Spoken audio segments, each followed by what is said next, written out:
present my cases of Klebel syndrome, types and management.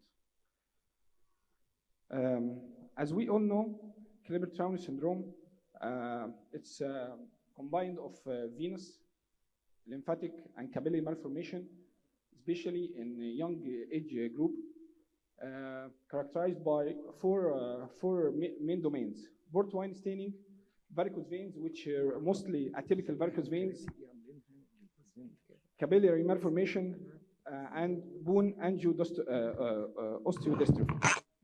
Here, deep system hypoplasia is not an essential component in diagnosis of port wine staining, and it's only found in 8% of cases. That's why treatment of Klebel-Towner syndrome mainly directed toward diagnosis first, and then categorizing this patient whether deep system is being hypoplastic or no. In most of cases, the deep veins is not hypoplastic in spite of some imaging that may mislead your diagnosis.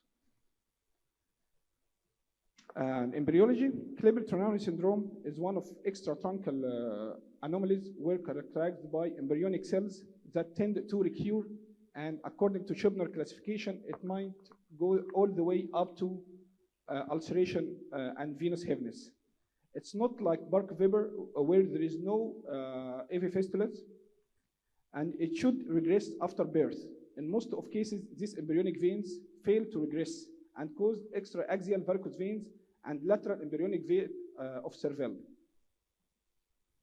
I found this Weber classification 4 years ago in an old book, and then it's documented well in most of new books where it guides me in treatment of these cases. Klebel-Towner syndrome classifies, according to Weber classification, into 4 categories. Most of categories localized between type 2 and 3. In the old name, it was classified according to the surgical treatment in patients who don't have deep system hypoplasia. During treatment, I found that this classification helped in choosing the type of endovenous laser ablation that ablate the appropriate type. I will discuss later. Type 1, the servelle drain into the saphenous. Type 2, it drain into anterior saphenous. Type 3, type 2B, drain into lateral saphenous. Type 3, drain into profunda and hypoplastic to hypogastric. And type 4 have a multiple relay from up to common iliac vein and sometimes in the cava.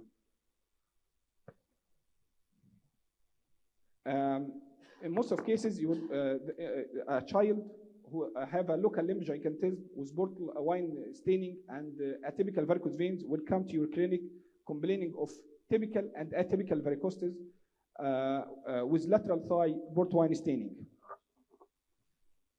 To diagnose, you have to know that Bark-Weber may be, Klebel-Towner may be associated with other cardiovascular, GIT, and genitourinary tract.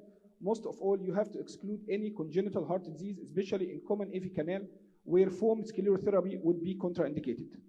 Second, you have to classify which is the most important, whether it's a lymphatic component or the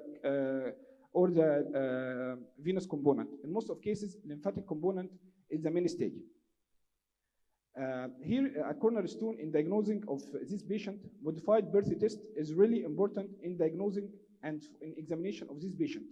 You have to compress the lateral vein of servelle by elastic stocking, which is the main stay of treatment, and you have to ask the patient to have a 2 or 3 weeks of compression stocking, and then you would assess him whether he have a venous claudication or no.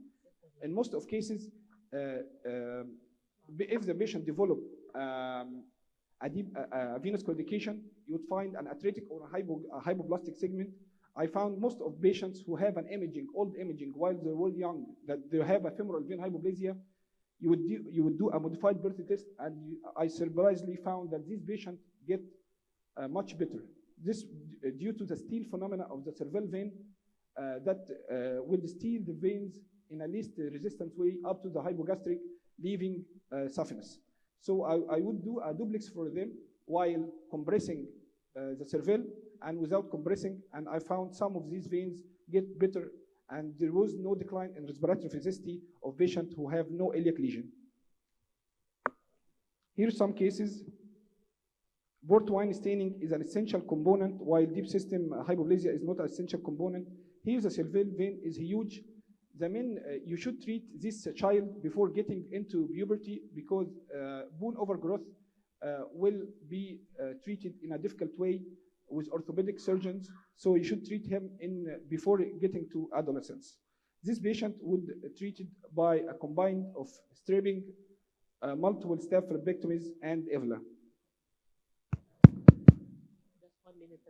Okay. I will go rapidly. Here is some bone overgrowth. If you see here, the cervelle vein is stealing the vein from the fibropopliteal segment. So if you repeat the ascending phlebography, venography, while compressing this vein, you would find mostly the deep system is being fine. Management, compression, and dynamic compression, non-operative and medical treatment, especially rubamycin, sirolimus drug. If the patient have a microcystic component, IVUS, I don't use IVUS, but IVUS is recommended in patients who have hypoplastic. I don't treat patients of Klebel who have hypoplastic veins, so I don't use IVUS. Exo and endo laser treatment is a mainstay. KTB and NDIAG laser for the port wine staining. Q switch is really important. Endovenous, I choose the catheter 1940 better than for 1470, being more water specific with much less post-operative pain. If I found a connection huge to the hypogastric, I may embolize this vein by glue. Combining the glue with the lipidol would help you in treating and stopping the glue to the desired location. If I need the cast to be stopped directly before the hypogastric, I would put a little bit lipidol. Okay. We use some embolic agents, and here's some cases. And thank you for your attention. Thank you.